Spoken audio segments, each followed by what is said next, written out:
আজকে দশম শ্রেণীর ফিজিক্যাল সায়েন্সের ইউনিট 7 আমরা পড়ব।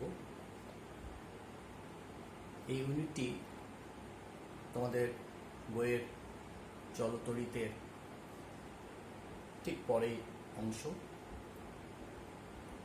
এটাকে আমি দুটো পার্টে ডিভাইড করে নিয়েছি।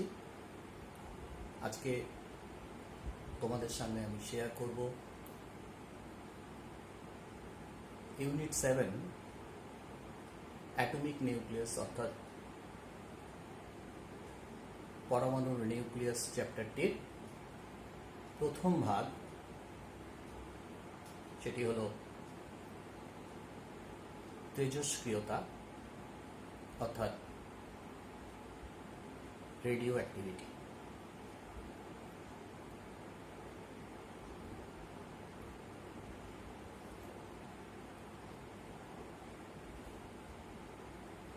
তোমরা দেখেছ যে কিছু কিছু মৌলিক পদার্থ আছে যারা মুক্ত অবস্থায় থাকুক বা যৌগিক আকারেই থাকুক, যে অবস্থায় থাকুক না কেন, কিছু রশ্মি বিকিরণ করে। আর রশ্মি বিকিরণ ক্ষমতা এই মৌলগুলোর চাপ বলো, উষ্ণতাই বলো, তড়িৎ ক্ষেত্র বা চৌম্বক ক্ষেত্রই বলো, কোনো কিছুই দ্বারা প্রভাবিত হয় না। এই ঘটনাটিকে বলা হয় তেজস্ক্রিয়তা, আর এই মৌলগুলোকে বলে তেজস্ক্রিয় মৌল। এবারে তোমরা হয়তো ভাবছো যে অনেক মৌল আছে, সবাই কেন তেজস্ক্রিয় হয়? ঠিক, আসলে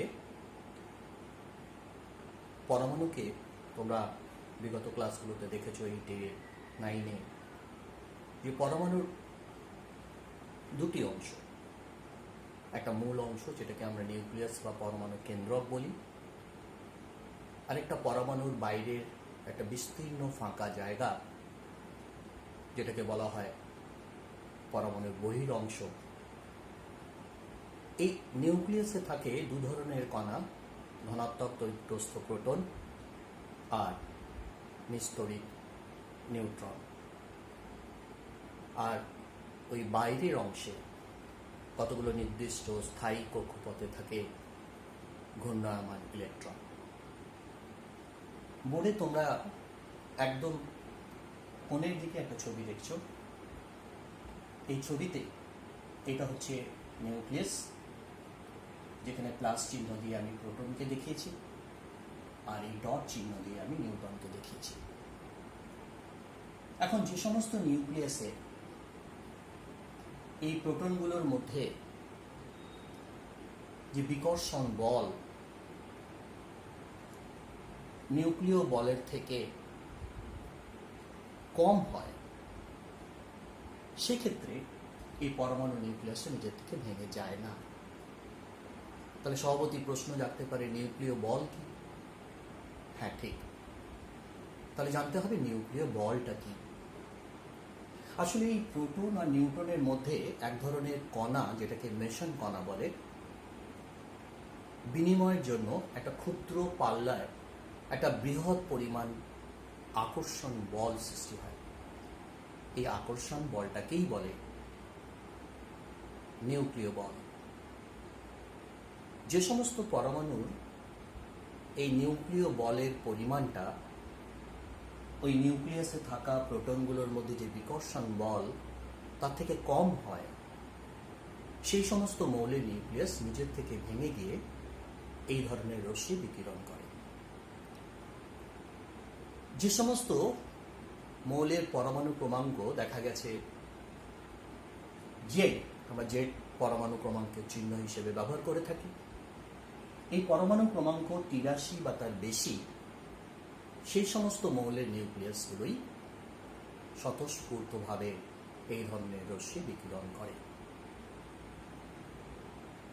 এখন এই বোর্ডে এখানে দেখো যে এখানে আমি একটা তেজস্ক্রিয় মৌল নিয়েছি, যে তেজস্ক্রিয় মৌলটাকে আমি এক্স চিহ্ন দিয়ে প্রকাশ করেছি, আর পরমাণুর ক্রমাঙ্ক হলো জেড অর্থাৎ প্রোটন সংখ্যা, আর ভর সংখ্যা হলো ওই নিউক্লিয়াসের মধ্যে থাকা প্রোটন এবং নিউট্রনের মোট সংখ্যা। তাহলে স্বাভাবিকভাবে এই ভর সংখ্যা থেকে যদি আমরা পরমাণু ক্রমাঙ্ক বিয়োগ করি, তাহলে আমরা যেটা পাবো সেটা হচ্ছে নিউক্লিয়াসের মধ্যে থাকা নিউট্রন সংখ্যা। এই পরমাণুর প্রোটনের একটা ভীষণ গুরুত্বপূর্ণ ভূমিকা আছে। তোমরা দেখবে যে এমন কোনো মৌল নেই যাদের পরমাণু ক্রমাঙ্ক বা প্রোটন সংখ্যার তারতম্য ঘটে, কারণ এই প্রোটন সংখ্যাটা পরমাণুর মূল গঠন, পরমাণুর রাসায়নিক ধর্মকে প্রকাশ করে। এখন এই যে তেজস্ক্রিয় পদার্থটা দেখতে পাচ্ছ, এই তেজস্ক্রিয় পদার্থ থেকে যখন রশ্মি বিকিরণ হয়, তিন ধরনের রশ্মি বিকিরণ হয়। একটা হচ্ছে আলফা রশ্মি, একটা হচ্ছে বিটা রশ্মি, আর একটা হচ্ছে গামা রশ্মি। পরীক্ষায় ভীষণ প্রশ্ন আসে যে এই তিন ধরনের রশ্মি তুলনামূলক পার্থক্য দেখাও। সেই প্রথম পার্থক্যে যদি আমরা যাই, তাহলে আমরা বলবো যে নিউক্লিয়াস থেকে উচ্চ গতিসম্পন্ন যে ধনাত্মক কণার স্রোত, সেটাই হচ্ছে আলফা রশ্মি। আর এই ধনাত্মক কণার আধান হচ্ছে একটা প্রোটনের যা আধান তার দ্বিগুণ, আর একটা প্রোটনের যা ভর তার 4 গুণ। আর এটা হচ্ছে আলফা কণা, যেটাকে আমরা হিলিয়াম দিয়ে প্রকাশ করে থাকি। এখন এর ভর সংখ্যা হলো, যেহেতু প্রোটন কণার ভরের 4 গুণ, তাই জন্য ভর সংখ্যা এখানে 4 লেখা আছে। যখন আলফা রশ্মি বিকিরণ ঘটে, তখন এই তেজস্ক্রিয় মৌলটার প্রোটন সংখ্যা 2 কমে যায়, আর ভর সংখ্যা 4 কমে যায়। আর যেহেতু প্রোটন সংখ্যার তারতম্য ঘটেছে, সুতরাং আমরা এই বিঘটনের ফলে একটা নতুন মৌল পেলাম ওয়াই, যার পরমাণুর ক্রমাঙ্ক Z-2 আর ভর সংখ্যা A-4। আরেক ধরনের রশ্মি বিকিরণ ঘটে, সেটা হচ্ছে বিটা রশ্মি। আর এই বিটা রশ্মি হল নিউক্লিয়াস থেকে নির্গত উচ্চ গতি সম্পন্ন ঋণাত্মক আধান বিশিষ্ট কণা, আমরা ইলেকট্রনও বলতে পারি। আর একটা ইলেকট্রনের আধান যেহেতু -1 আর ভর 0, সেই কারণে একটা বিটা রশ্মি বিকিরণের ফলে বা বিটা কণা বেরিয়ে গেলে তার ভর সংখ্যা হয় A, অর্থাৎ কোনো পরিবর্তন হয় না, কিন্তু পরমাণু ক্রমাঙ্ক 1 বৃদ্ধি পায়। এখানেও x আছে, এখানেও x আছে। এইখানে x এর পাশে আমি একটা স্টার চিহ্ন দিয়েছি। তাহলে এই দুটো মিক্সের মধ্যে পরমাণু ক্রমাঙ্কের কোনো পরিবর্তন হয়নি, প্রোটন সংখ্যার কোনো পরিবর্তন হয়নি, ফলে মৌলটার পরিবর্তন হয়নি। আর মৌলটার পরিবর্তন হয়নি বলে এদেরকে পার্থক্য বোঝানোর জন্য আমি এখানে একটা স্টার মার্ক দিয়েছি। এই স্টার মার্ক বলছে যে এই নিউক্লিয়াসটা আনস্টেবল অবস্থায় আছে, অর্থাৎ অস্থির অবস্থায় আছে। যখন এখান থেকে গামা রশ্মি বিকিরণ ঘটে, আর গামা রশ্মি হলো খুব কম তরঙ্গ দৈর্ঘ্যে এবং উচ্চ শক্তি সম্পন্ন ফোটন কণার স্রোত। আর একটা গামা বেরিয়ে গেলে যেহেতু পরমাণু ক্রমাঙ্কের পরিবর্তন হয় না, শুধু মৌলটা অস্থির অবস্থা থেকে এই ফোটন শক্তির বিকিরণের ফলে স্থির অবস্থায় পৌঁছায়, সুস্থির অবস্থায় পৌঁছায়, এবং তার শক্তি হচ্ছে hc/λ। আর উঁচু ক্লাসে উঠে তোমরা জানবে যে ল্যামডা হচ্ছে ফোটন কণার তরঙ্গ দৈর্ঘ্য, c আলোর বেগ, আর h হচ্ছে প্ল্যাঙ্ক ধ্রুবক। তাহলে এই হলো আমাদের 3 ধরনের রশ্মি যে বিকিরণ হচ্ছে আলফা, বিটা, গামা, তাদের তুলনামূলক আলোচনা। তাহলে আমরা কি দেখলাম? এক কথায়, আলফা রশ্মি হলো ধনাত্মক কণার স্রোত, বিটা হলো ঋণাত্মক কণার স্রোত, আর গামা হলো কম তরঙ্গ দৈর্ঘ্যের উচ্চ শক্তি সম্পন্ন ফোটন কণার স্রোত।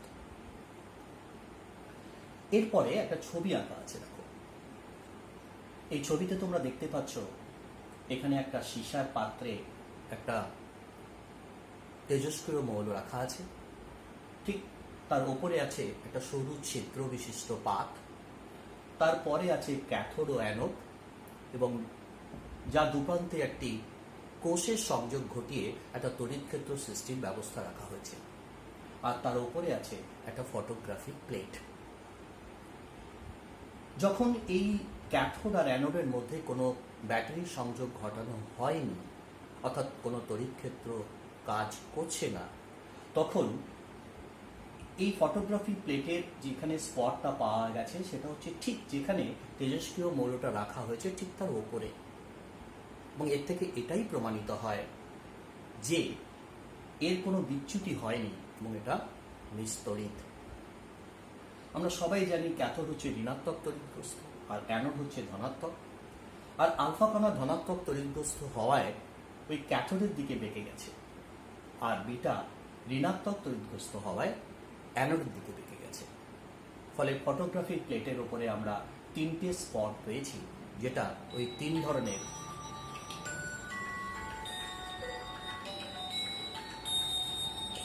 যে রশ্মি বিকিরণ হচ্ছে সেগুলোকে প্রকাশ করছে।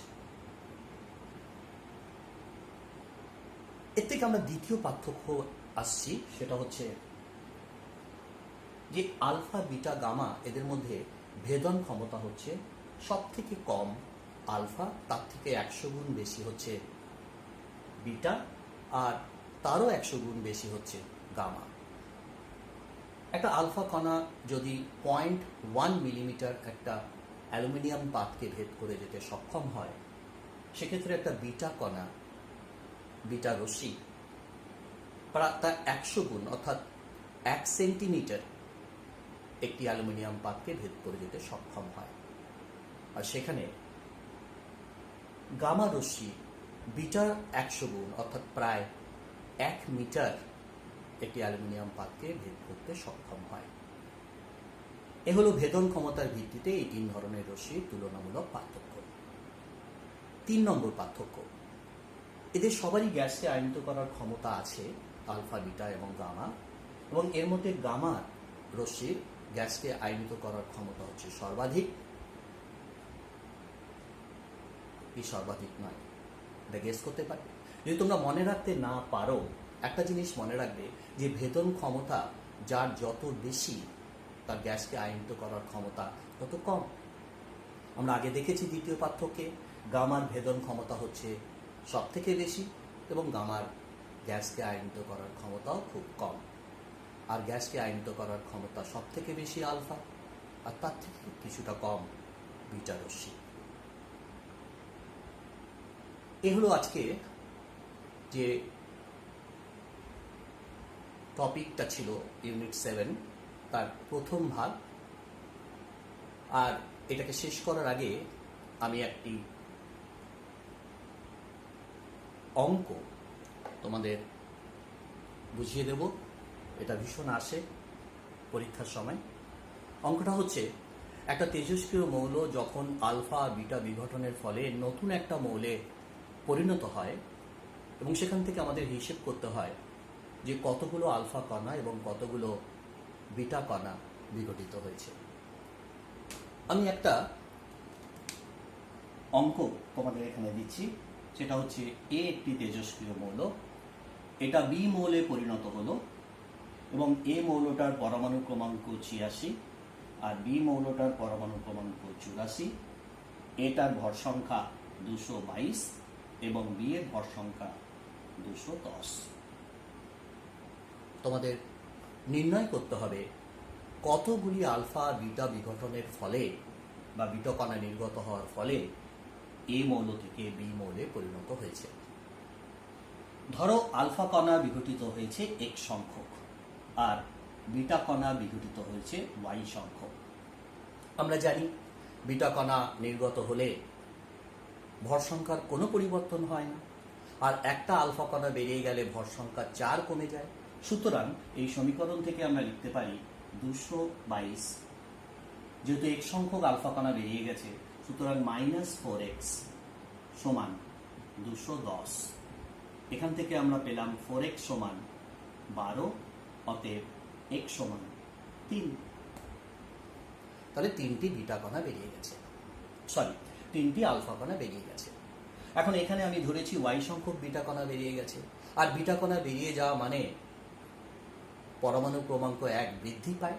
তাহলে সেক্ষেত্রে আমি বলতে পারি এখান থেকে 86, 3টে আলফা কণা বেরিয়ে যাওয়া অর্থ হচ্ছে -2 গুণিত 3, যেহেতু একটা আলফা কণার পরমাণু ক্রমাঙ্ক 2, প্লাস 1 গুণিত y সমান 84। এখানে যদি আমরা x এর মান বসাই পাবো, x এর মান আমি বসিয়ে দিয়েছি, এখান থেকে আমরা পাবো 86 - 6 প্লাস y = 84, অতএব 80 প্লাস y = 84, অতএব y সমান 4। তাহলে আমাদের উত্তর হলো এই তেজস্ক্রিয় মৌল যখন আলফা বিটা বিঘটনের ফলে বি তেজস মৌলতে পরিণত হয়েছে, এবং সেক্ষেত্রে আলফা কণা বিঘটিত হয়েছে 3টি এবং বিটা কণা বিঘটিত হয়েছে 4টি। আশা করি এই অঙ্কটি তোমরা সকলে বুঝতে পেরেছ। আজ এই পর্যন্তই। এর পরের পার্টে আমরা পড়ব নিউক্লিয়ার এনার্জি, অর্থাৎ নিউক্লিয় শক্তি।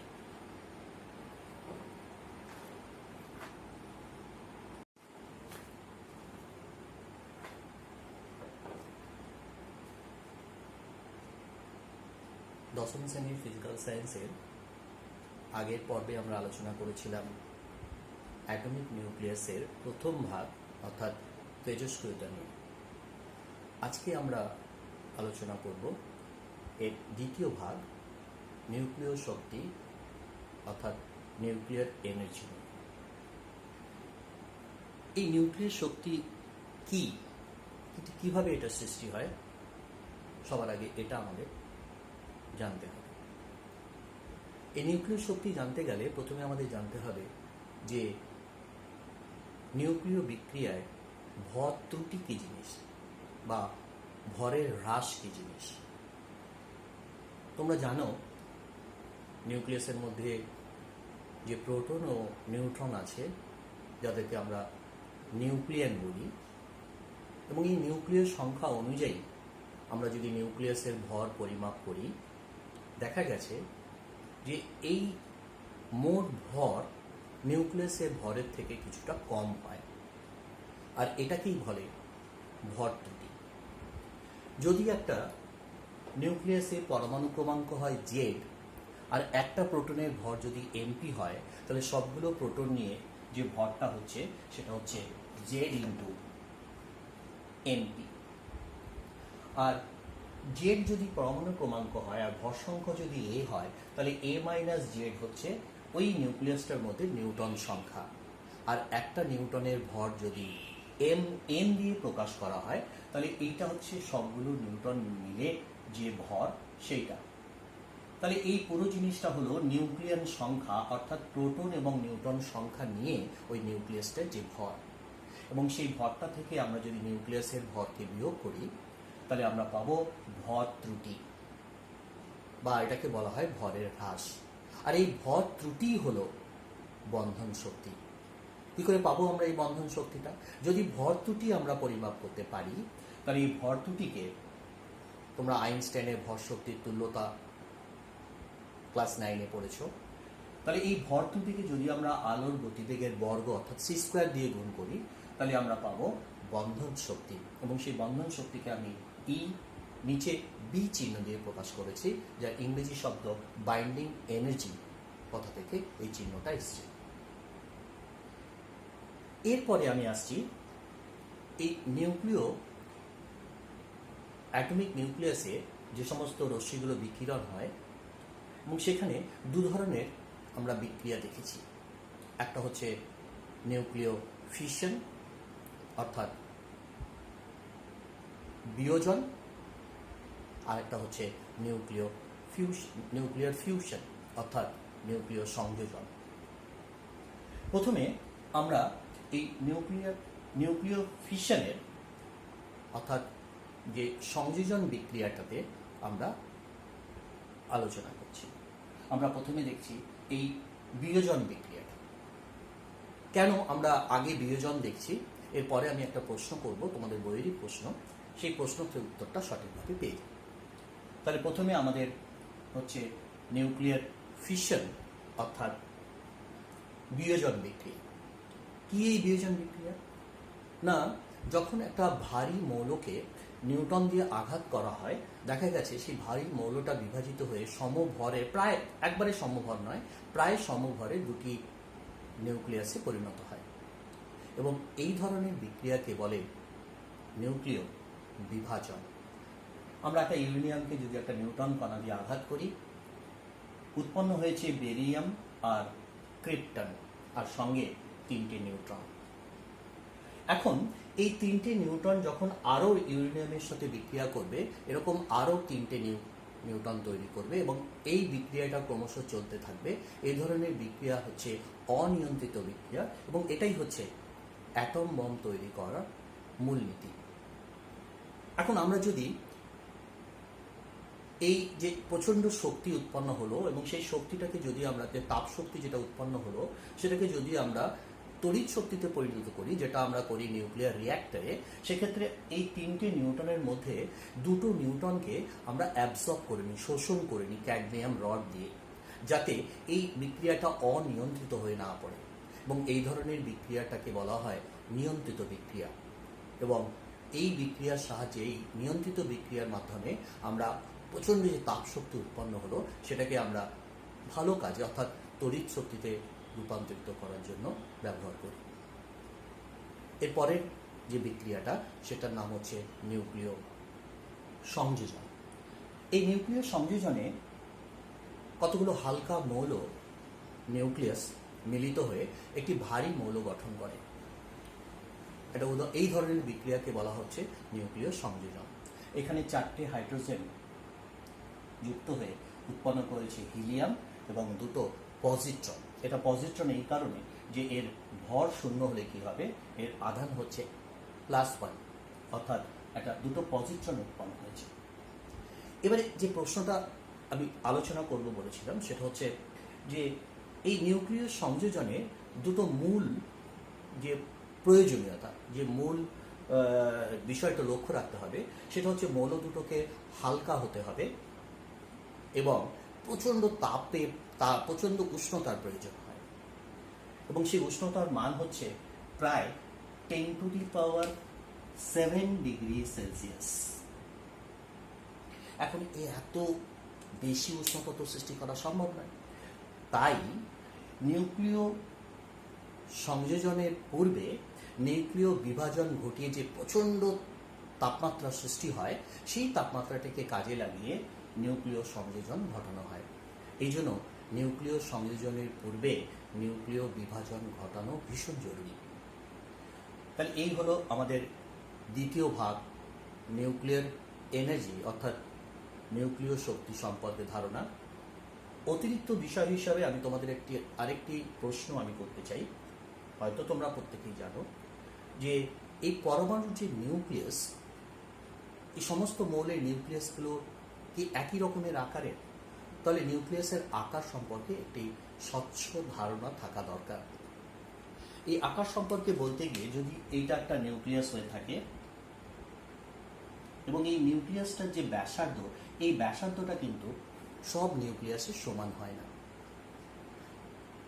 দেখা গেছে যে এই নিউক্লিয়াসের ব্যাসার্ধ, যে পরমাণুর ভর সংখ্যা যত বেশি, তার ব্যাসার্ধও তত বেশি, এবং এই নিউক্লিয়াসের ব্যাসার্ধটা হচ্ছে ওই পরমাণুটার যা ভর সংখ্যা তার ঘন মূলের সাথে সমানুপাতিক।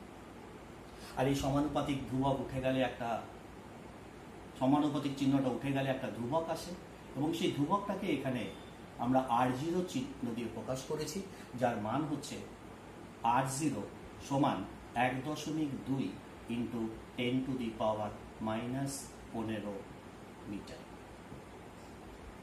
তাহলে তোমরা নিউক্লিয়াসের আকার সম্পর্কে একটা ধারণা পেলে। তাহলে যে নিউক্লিয়াসের ভর সংখ্যা যত বেশি হবে, সেই নিউক্লিয়াসের আকারও তত বড় হবে।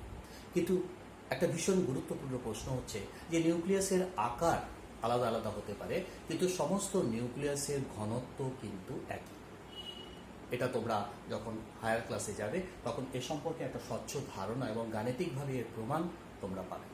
আজ এই পর্যন্ত, সবাই ভালো থেকো, স্টে অ্যাট হোম।